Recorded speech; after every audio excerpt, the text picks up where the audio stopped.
I'm Teresa Strasser. You're on the list. It's been a rough tornado season, so some tri-state families have a new safety plan. Janelle Walton found people talking about an old concept with a new twist around Cincinnati. Our first story making the list, protecting your family during a tornado. One of the safest places to weather the storm is underground. However, not every home is equipped with a basement. Linda and Ted Nichols don't have a cellar in their new Richmond home, so they built an underground shelter right beside it. Before we heard sirens, we were kind of, didn't know what to do per se.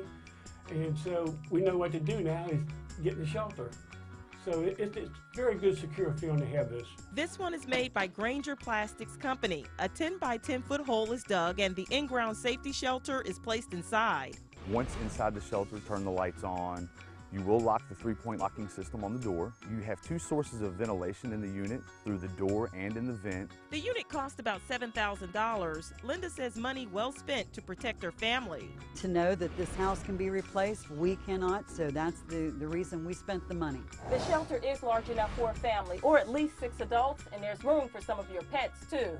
They have a dog or cat, we tell them to put them in a cage if they can. Place them in the ground right outside the shelter. Once they get in, then bring the animal inside. Our second story, how to protect your pets during a disaster. Prepare a canine calamity kit.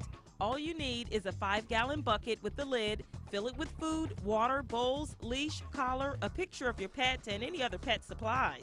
A magnifying glass is really critical because when they've got tiny feet, you need to be able to see what you're getting. Tweezers is very important. Eye wash, peroxide, Kotex pads, because if they get a cut, you put that Kotex pad on there. That's keeping your family safe around Cincinnati. I'm Janelle Walton.